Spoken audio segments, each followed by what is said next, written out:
bumabalik ka na sa dati, Emma. Magaling ka na. Di naman din ako gagaling kung hindi dahil sa suporta mo. Salamat, Logan. Maraming salamat. Pwede ko ba silang makita? Baka hindi pa tama yung panahon. Surprise! Will you take this journey with me? Papayag ka bang magpakasal sa akin, Dan? Oo, Jade. Pakakasalan kita. Nanay? Nay? Parang nakita ko si nanay. Baka namamalikmata lang ako. Sana wag na siya magpakita sa akin. Inagawan ako ng pamilya. Wala akong nagawa. May magagawa ka. May magagawa tayo. Gusto ko kasi talagang maging masaya kayo. Oo, nabigla ako pero hindi naman ibig sabihin nun eh. Aatras ako. Mga walang niya kayo! Tuloy lang magmamahal, patuloy na lalaban.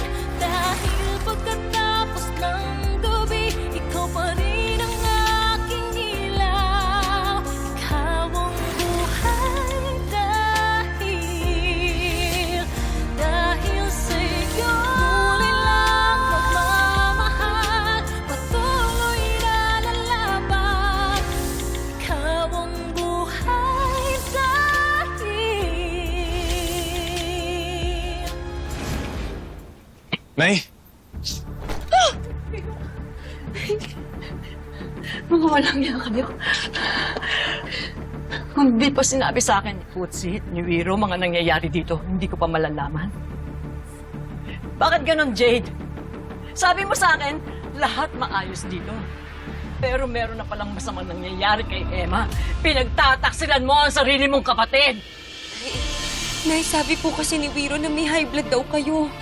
Hindi na ho namin sinabi sa inyo yung nangyayari kasi ayaw naming mapahamak kayo. Nay, wala akong kasalanan si Jade. Dahil kung tutusin, wala siyang ibang ginusto kundi gumaling sa Emma. Pero sa Emma yung kusang lumayo sa amin, Nay. Alam ko malaki kasalanan ko sa inyo, kaya humingi ho ako ng tawad, Nay. Pero, sumuha pa yung loob ko dahil iniwan kami ni Emma, Nay. Na basta-basta. Basta-basta! Sigurado ka? Umalis siya? Hindi ganun si Emma! Hindi niya gagawin yun! Hindi niya kayo iiwan, lalong-lalo na si Muki! Pero hinanap mo ba siya? Ha? Huwag ka sasagot! Hindi ba ako tapos? Hindi ikaw kinakausap ko! Magpalagay na natin. Sige, umalis siya. Dahilan ba yon?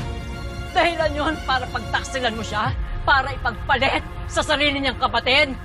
Paano kung may nangyayari na palang masama kay Emma? Ano? Nay, si Jade daw walang sawa nag-alaga kay Muki, Nay. Ang tumayong ina kay Muki. Kaya hindi niyo ako masisisi, Nay, kung bakit nahulog ang loob ko kay Jade. Walang iya ka!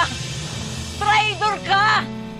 Alam mo ikaw, kahit kailan hindi ka sinukuan ni Emma, ilang beses kong paulit-ulit sinabi sa kanya na hindi ikaw ang nararapat para sa kanya. Pero si Emma, palagi kang pinaglalaban. Pagkatapos ikaw, basta-basta mo lang siya sukuan ng ganyan. Napakahina ng pagkalalaki mo. Wala kang kwentang asawa. Nay! Isa ka pa. Jade, Nagsisisi ako. Bakit ikaw ang kinakampihan ko noon? Mas kinakampihan kita kaysa kay Emma. Kawawa naman ang anak ko. Siguro nga, talagang bumigay na yung utak niya sa dinami-dami ng mga pinagdadaanan niya. Pagkatapos, ito pa ang gagawin niyo sa kanya. Pinagtaksilan niyo siya! Kung nagawa ka niyang lokohin, magagawa niya rin sa akin yung kahit kapatid pa niya ako. Sigurado ako kaya nagawa ni Jake yun sa'yo. Kasi alam niya mahina ka. Kaya ka niya sindakin.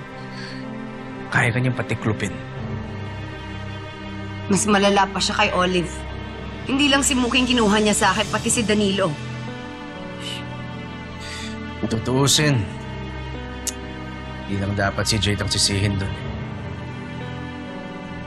Hindi ka maaagawan ng asawa kung hindi niya ginusto. Bumigay!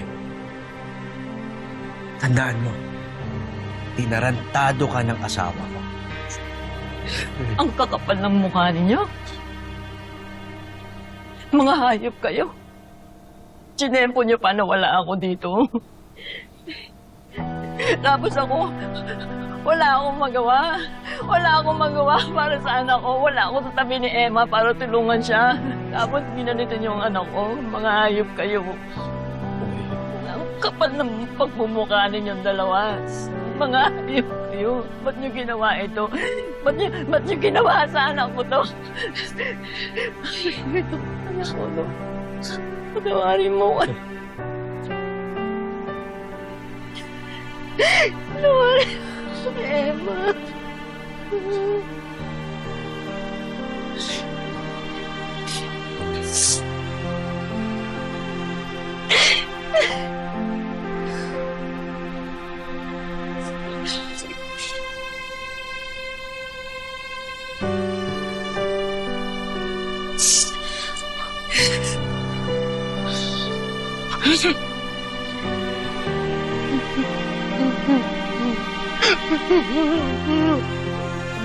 Mga ganyang klaseng lalaki, hindi na binabalikan. Basta na lang kinalimutan ni Danilo yung pinagsamahan namin. Pinaglaban ko siya kay nanay. Tapos niloko niya ako, winalaghiya niya ako.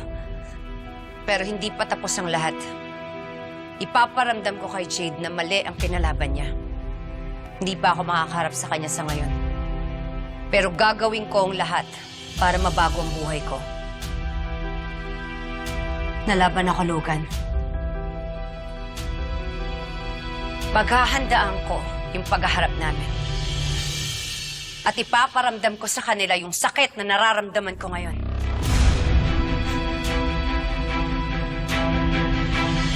So then, let's toast to that. Para sa bagong Emma.